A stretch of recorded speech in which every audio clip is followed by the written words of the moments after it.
If you were never born, would it make any difference to anybody? No business can function without a mission statement. Can you? I created a special course. Discover your personal mission statement.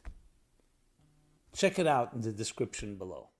This is one of the most important topics, maybe the most important of all. You know, whenever you deal with issues, there's the root and the symptoms. I speak about this very often. You know, symptoms is what you feel, what you experience, and the root is the cause, the underlying causes that lead you to that experience. Either due to superficiality or due to our being impatient or due to not wanting to do the work. Very often we deal with issues on the symptomatic level, a remedial level, a band-aid, a painkiller. But to truly deal with any issue, especially if it's a fundamental one, it's critical to get to the root. The root, because when you correct it there, then automatically the symptoms disappear. So if you're able to sum up, and of course we don't want to be overly simplistic, but if you're able to some way sum up, where's the root of most issues that we struggle with? I would say, many people would say fear, others would say insecurity. I would go even deeper than that and say that in most instances, it's connected to how you value yourself, your self-esteem, and your confidence. Or in other language, do you matter? Do you truly matter? Now, I have tested this, probably thousands, tens of thousands of people and audiences I have spoken to over the years, asking the simple question, do you think you matter? Now, of course, the knee-jerk reaction, usually the quick answer, of course I matter. I have a healthy ego, I have family, I have friends, I have awards given to me, I've been honored one way or another. But let's rephrase the question, and then it becomes more to the point. If you were never born, would it make any difference to anybody? Remember, once you're here, we all justify our existence, and I'm sure there are many people, some people, family and close people, and many people that have been affected by you. But if you were never born, if you never came to earth in the first place, would anything be missing? Remember, it wouldn't be a tragedy because no one's waiting for you. It's only once you're here that significance becomes important. But if you're never here, is you missing anything on a cosmic level? Can you say that you truly matter? You're truly indispensable, irreplaceable. And that's when people will get a little more, well, we put it that way, not subjectively, but objectively. I don't know, there's 7.7 billion people on the planet. There are trillions upon trillions upon trillions of different forces at work. How could I be significant? One individual? Would it really make a difference? Again, we're talking not subjectively to the people that care about you, the people that love you, the people that you have immediate influence over. So on that level, if you really truly don't matter that much, or you're negligible, or dispensable, then how profound and how committed can you be to your decisions, to your choices? Because it's in direct proportion. If you don't matter that much, then your choices don't matter that much. And I would submit that many of our so-called optional choices in life are based on the fact that we don't necessarily think that our choice really is going to make a major difference. Because if we did, we would take it much more seriously. So with all the technology, with all the connections, so to speak, we also live in a deeply depersonalized world. There was once upon a time you lived in a little town. Everybody knew you by name. You were usually born and died in the same place, so everybody knew you and your family. Today we live in a global village with millions, billions of people. So it becomes an increasingly type of existential dissonance of our true value. And that lies at the heart of so much of what we consider to be important in life. I remember it was around, I don't know, the years 20 years ago maybe.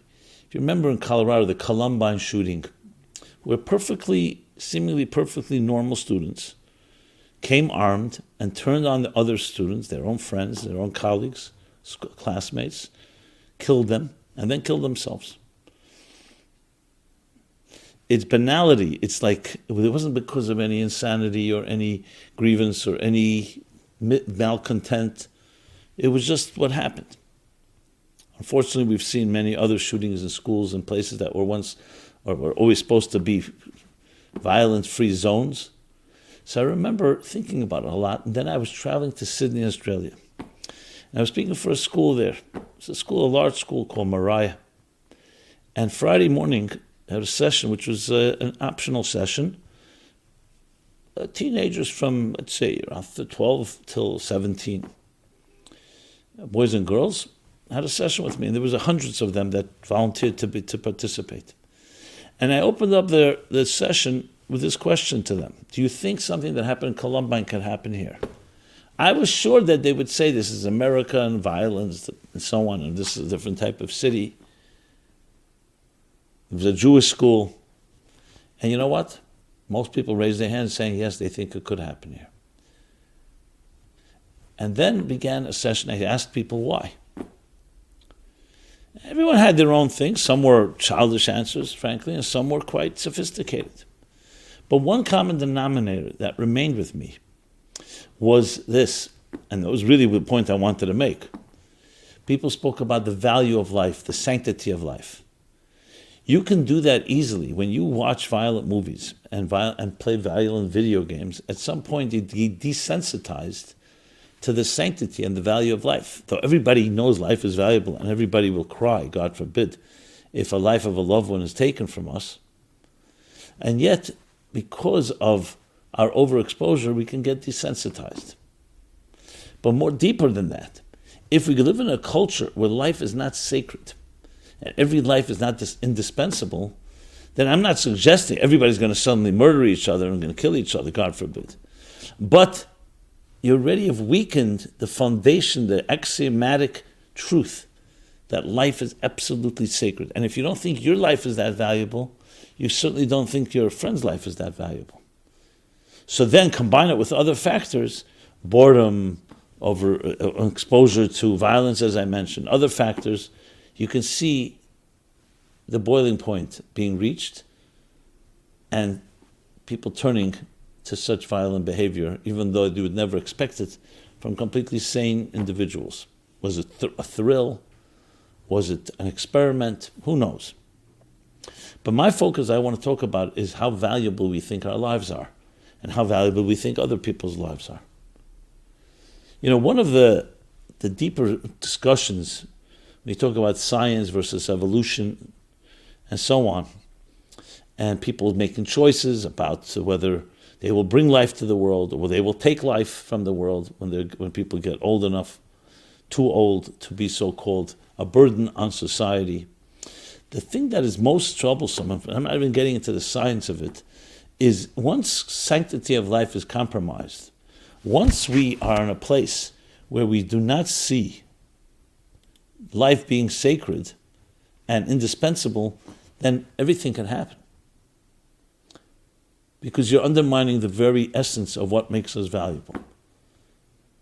So I remember once counseling a family.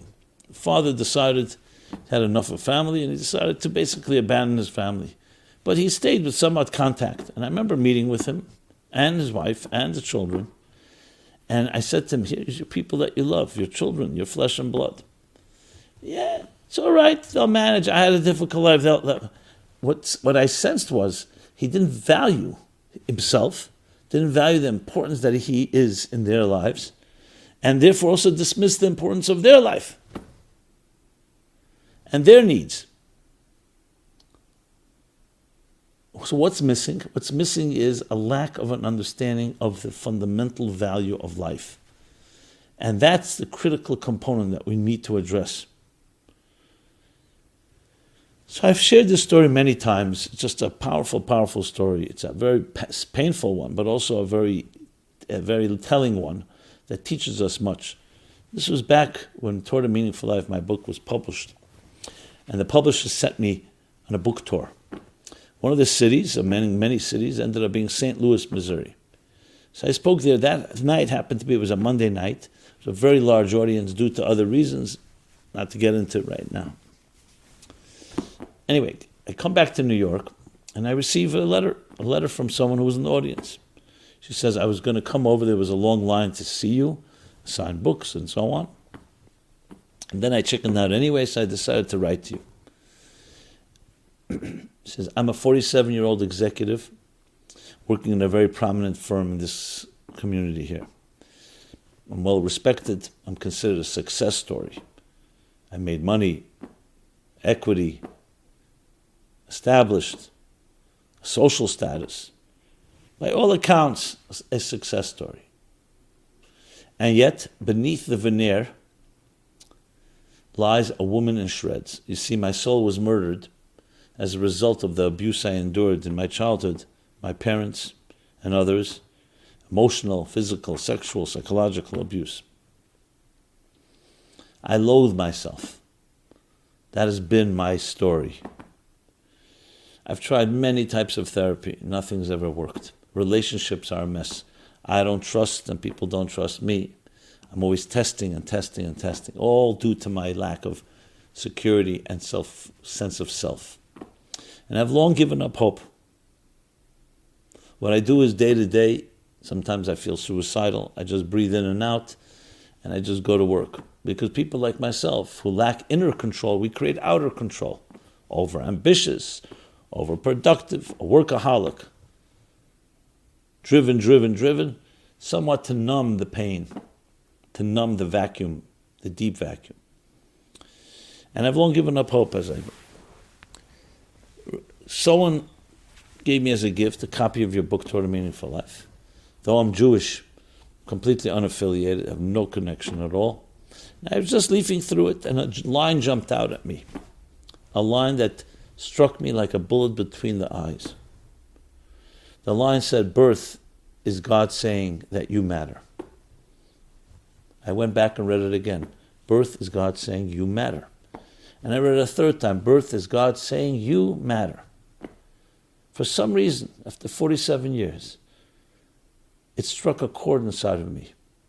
I suddenly had this epiphany, this realization, that despite what my parents told me, with words or with actions, that I'm a worthless rag. Despite what society tells us, that our value is nothing more than a statistic on someone's balance sheet, based on our productivity, on our youth, on our good looks, on our buying power, on our social status. Despite all that, I matter to the one that matters most, the one that put me on this earth, my Creator God.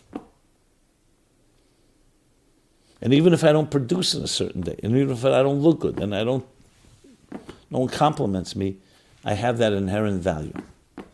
So though I have many years to heal, but now for the first time I have hope. And this is how she concludes her note. Quite eloquent if it weren't under the circumstances. The work that cut out for me is to create bypass surgery, to bypass the infected arteries and the infected channels that were violated by the abuse I endured, and reconnect to that pure moment, like freshly fallen snow, that pure moment of birth, when God said, you're my child, I love you unconditionally, you are indispensable. No one can take that from you because no one gave it to you. So thank you for giving me back my life. Those were her last words to me. You could imagine, I was crying like a child when I was reading this letter. First of all, just her opening up such vulnerable, raw truth to a complete stranger. I actually went back to read the chapter in Birth, Torah Meaningful Life, because, as an author, when you write the book, it's yours. Once the book is by readers, the book belongs to the reader, how they see it. Wanted to see it from her perspective. And it was extremely enlightening to hear it that way, if that's the right word to use. Of course, I wrote her back, offering her support, offering her help in any way. She thanked me. I asked permission to tell the story. She asked me specifically not to share her name. She said, I'm sure people want to call me compassionately, or they have similar stories. So she still struggles, but It's years already since then. But I've learned tremendous power and strength from this woman. Because you know what? She hit the nail on the head. I grew up in a home. I'm the oldest of 5 children. No life is perfect. But my parents were loving, relatively functional home. They spoil you, especially as the oldest. So I never asked myself whether I matter. I always felt validated. But she, a person who did not have the luxury of that gift, sometimes the eclipse of the sun illuminates light of the sun in completely different ways. She did not have the luxury. She came to realize the real truth. Because do I matter because my parents love me? And if one day, God forbid, they don't love me that much, my stocks go down?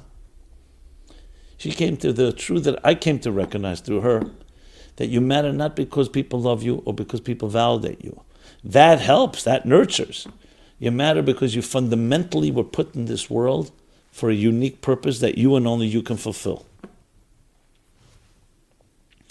And as I said, those that love you, our loved ones, support and validate that is a tremendous asset. Because without that, excuse me, because without that, you can be left in shreds like this woman suffered.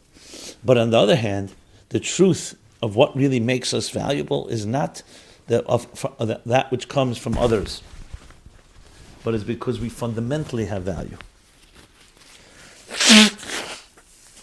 Excuse me.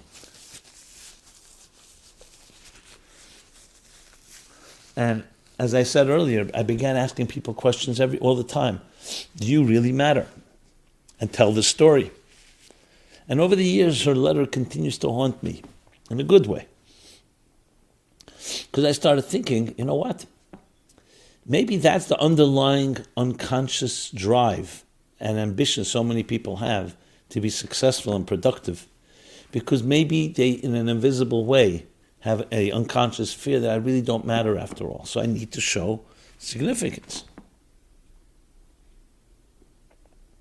So we need to recognize whether we had family that and educators and friends that supported it or not, that you have inside of you, call it a spark, call it a soul, call it a divine image. It's all semantics. The key thing is to resonate, the resonating feeling that there's something about you that's absolutely unique. And when you feel that way, it's not an arrogant trip of arrogance. Because it's not about arrogance, it's about responsibility. It's about obligation. It's about a gift that we're given, a humble gift that we're given, that you have something to contribute that you and no one else can contribute. As that woman in St. Louis came to discover. And from there you grow. And as I said, if you have the support, the validation, great. Not only great, it helps cultivate that. So really, I would put it this way. Parents are like gardeners. They don't create the flower. They don't create the seed. They give birth, but they need a third partner.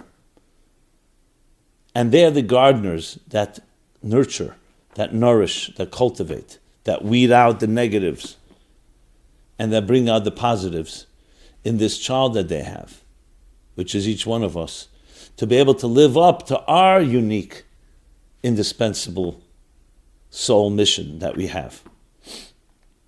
Reminds me of Michelangelo's words when asked, how do you carve those beautiful angels in the marble? And he answered, I see the angels trapped in the marble, I carved and set them free. That's what parents, educators, friends, society at its best does. But the angel is within you. The flower is within you. The music is within you. But many of us are not aware of it. Because it's either been beat out of us, either through humiliation or through invalidation or critique or being silenced. And when you have that happening, what happens is it makes you not believe in yourself. The greatest gift that a parent can give a child is believe in yourself. You can achieve anything you set your mind to. And these aren't just words. This is the reflection of really what makes us tick. Now, I know some of you could argue, who says maybe it's not true, maybe we are negligible, maybe it's nice thought, maybe it's a good pep talk to keep us thinking that we're really valuable. I'm not here to go make scientific proofs on this matter. I just ask you what resonates more in your life. that you and your loved ones are really insignificant and it's just a nice way of deluding ourselves into feeling good about ourselves? Or does something actually resonate? That when someone tells you have something unique to contribute, and you actually go out and contribute it, that it's actually real. So I don't want to get into this in the polemics of a debate intellectually whether I could prove it or not. That may be possible, but it's not really the point you have to make. It's an emotional question. It's an experiential question. It actually can be the factor that determines how you make the biggest choices in your life. And that you don't undercut yourself. And that you don't undermine yourself. And that you realize you have tremendous potential to be actualized. I mean, the list goes on to what this feeds into. That life matters. Why life matters. And it's because you are on a mission, sent here on a mission with unique skills, unique personality, so many things that are unique. Do we have overlap? Of course. I know it's common in the business world to say no one's indispensable.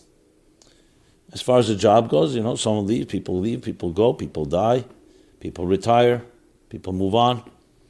But when it comes to the matter of life, every one of us is indispensable. The sad part is that we don't live up to that. So much of our involvements, our commitments, our interactions are not being driven by that indispensable side of us, is being driven by dispensable elements. Things we conform to, how we entertain ourselves. But inside of you lies a tremendous force, a tremendous voice, a tremendous uniqueness. I quote often Oliver Wendell Holmes' poem, The Voiceless. Alas to those that die with their song still inside them. We have a song to sing, and more than one song, a melody to express, a narrative to tell.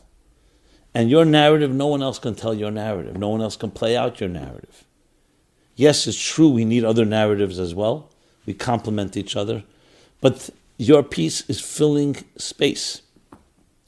And when you don't live up to your potential, the story, that part of the story is missing.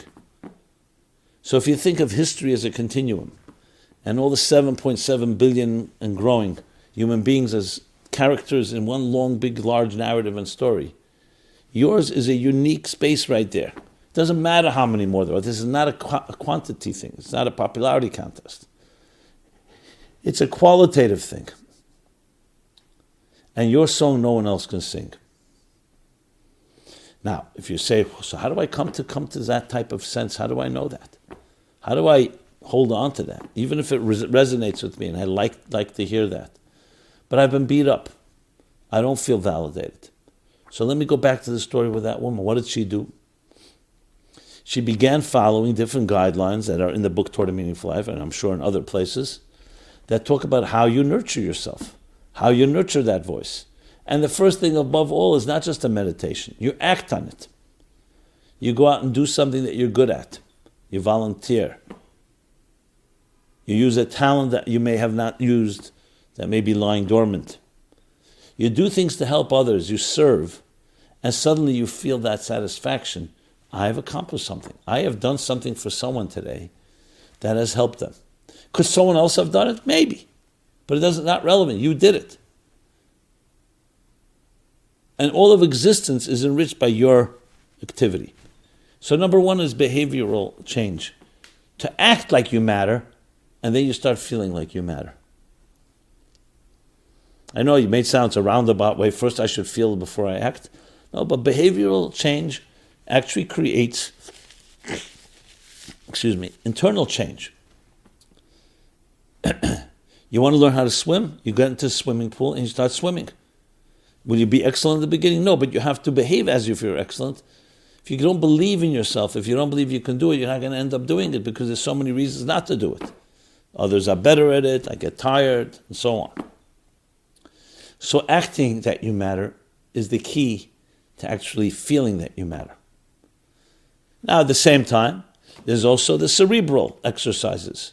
And that is about understanding that you are a unique soul. Learn about yourself. What makes you tick? Someone says, what defines you? So many of us can say what defines me. I have arms and legs, I have flesh and blood, I have bones, I have a body. But let's take it a little further. Is that it? That's the sack. That's the outer garment, so to speak, the package. What's inside the package? What's inside your package? Tell me. Ask yourself that question. Take a piece of paper. Write down 5 things that define the inside of your package. So some will say my brain, my mind, my feelings, my loves, my attractions, the things I'm not attracted to, my beliefs, my values. It's all true. But let's go even further than that. What else? There's something that I would call a soul. Some people don't like that word, so don't use that word. Let's call it an energy, a unique energy that shapes you, and that in turn translates into your mind, into your emotions, into your faculties, into your talents, into your skills. It's a unique energy. Energy we know is invisible, but it's there, it's beating inside of you. You feel it. Someone says, tell me what you feel like. I'm not talking about a specific sensation. I feel dull, I feel excited, I feel I'm touching something warm, cold. It's vibrating, it's still. Not sensation. What do you feel like when you're just sitting and nothing special happening? You just feel a sense, I'm here. Actually, it's a non-feeling feeling, because what does it mean to be, I'm here? If I'm doing something, the verb, the action, okay, I'm driving, I'm walking, I'm flying, I'm sleeping, I'm lying down, I'm sitting. But take away all the verbs. What's your state of being, your noun? Say, well, I'm alive, I'm breathing. But the breathing is a symptom. Your heart is beating, your mind is working. There's something that's hard to quantify, but that non-quantifiable element is the unique you. But since we live so much on the sensory level, sensory stimulation, our eyes, our ears, our taste, touch, and smell, so we can often neglect and forget that there's a force within that's not really defined by our senses. And as a matter of fact, our senses can distract us and hijack us.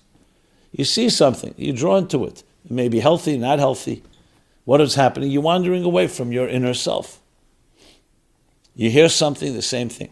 This doesn't mean you can't see, hear, taste, touch, and smell good things that help you self-actualize and discover yourself, but can also easily distract us. And yes, the package can become more important than what's inside it. The sizzle more important than the steak.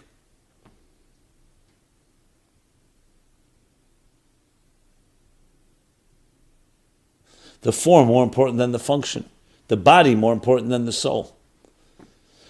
So the exercise, I'd say even further, the methodology to get to know yourself, besides the first point I made, which is to act, is to start thinking about this, and through process of elimination come to discover what is your soul compared to your body, what is your steak, what is your form as opposed to function. What is your function as opposed to form? What is your inner as opposed to your outer? So instead of living a life from the outside in, based on external stimuli, what others are expecting of you, your productivity, your buying power, and all the other things, you start living from within. Who am I? Why was I put here? What unique contribution am I going to make? What are my special talents that I can contribute? That's living from the inside out. Now, many of us are already on the 90-mile-an-hour rush hour train, merry-go-round, roller coaster, whatever you want to call it.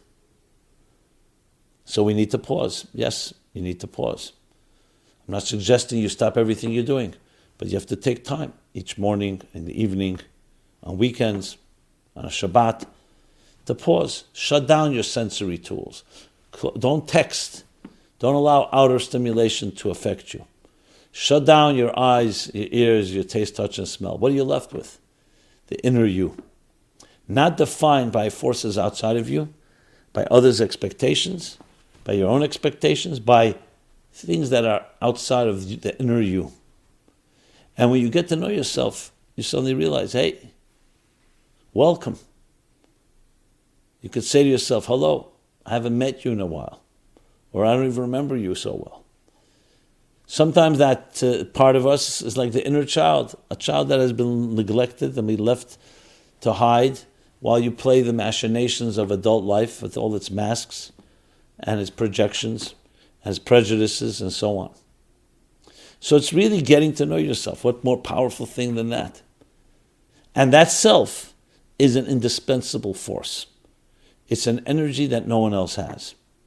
Does it have overlap? Yes. Do we need others? Yes.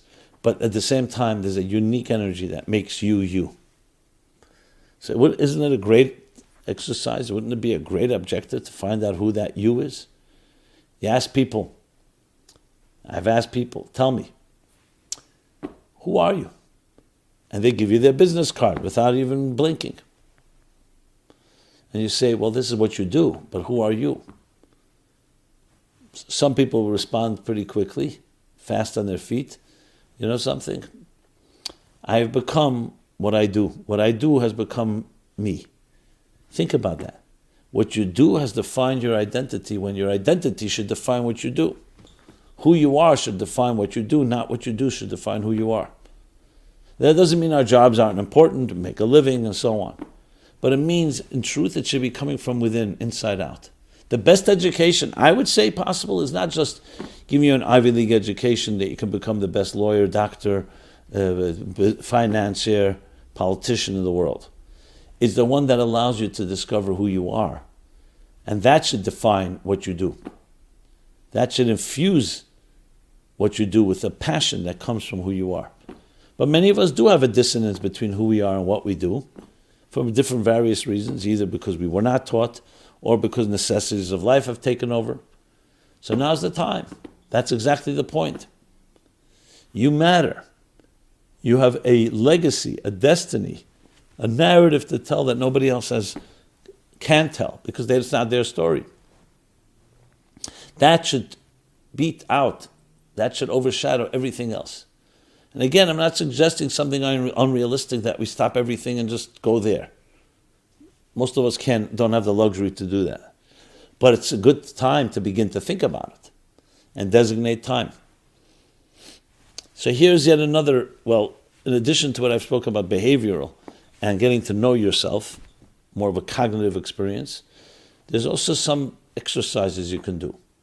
Here's the morning exercise I always recommend for this. It's called the Moda'ani exercise. Moda'ani is a Hebrew expression. It comes from a short prayer that's said in the mornings. Thank you for returning my soul to me. It doesn't even say to who you're saying thank you. It's beyond that. It's not names. It's not defined by identity. It's not defined by any specifics. It's the core essence of who you are. Thank you for returning my soul to me. Thank you for giving me a new lease on life. I wake up in the morning fresh, hopefully, and my soul's contract has been renewed. My unique and indispensable mission has been renewed. That's a thank you. That's gratitude. So you're not focusing on breakfast or on exercise or on commuting or work or getting on the phone or coffee or tea. You're focusing above all right as soon as you awake, as soon as your first moment you're conscious. It's not even about how much time you designate for that, even if it's a minute or two. Nobody has a business meeting at that moment. Just let it be pure. Yes, innocent, like childlike innocent. Thank you for returning my soul. Thank you, because birth is God saying you matter. Thank you for making me matter. That I'm not just another number or statistic. I actually matter. You'd be surprised that if you do this on a daily basis, even 1 minute a day, that part of you that matters, that inner soul, will begin to beckon for more. Because that's what a child wants, and that's what our inner self wants. It wants recognition, awareness. Just know that I exist. Not just gifts and trips and videos and so on. Just acknowledge that I exist and love me for who I am, not for what you want me to be. And that, in truth, is the best nurturer. It's like watering a parched soul. Watering a soul that is unique and helping it grow and actualize its great potential. And the same thing in the evening, a second exercise, before you go to sleep. Without a newspaper, not with a newspaper on your nose or the television on. A short spiritual statement prayer. I return my soul to you in your trust.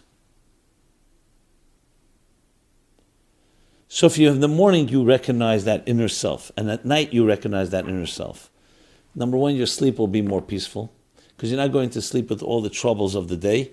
You're going to sleep with the awareness of that uniqueness. You wake up with that uniqueness, and those are the bookends that hopefully infuse the rest of the day with understanding that everything else is the means to that end. Everything you do, the work you do, who you are, is a means, is an outgrowth of what you do is a means and an outgrowth of who you are. Try it out. But you have to be consistent, just like you brush your teeth every morning. Just like you exercise, your shower has to become part of the regimen. So like anything, a new habit takes time, but once you do it, once it becomes regular, you tell me what effect it has. It's not only refreshing, it's revolutionary in its ability to transform who you are, because it focuses on something that most of us never focused on. No one ever told us.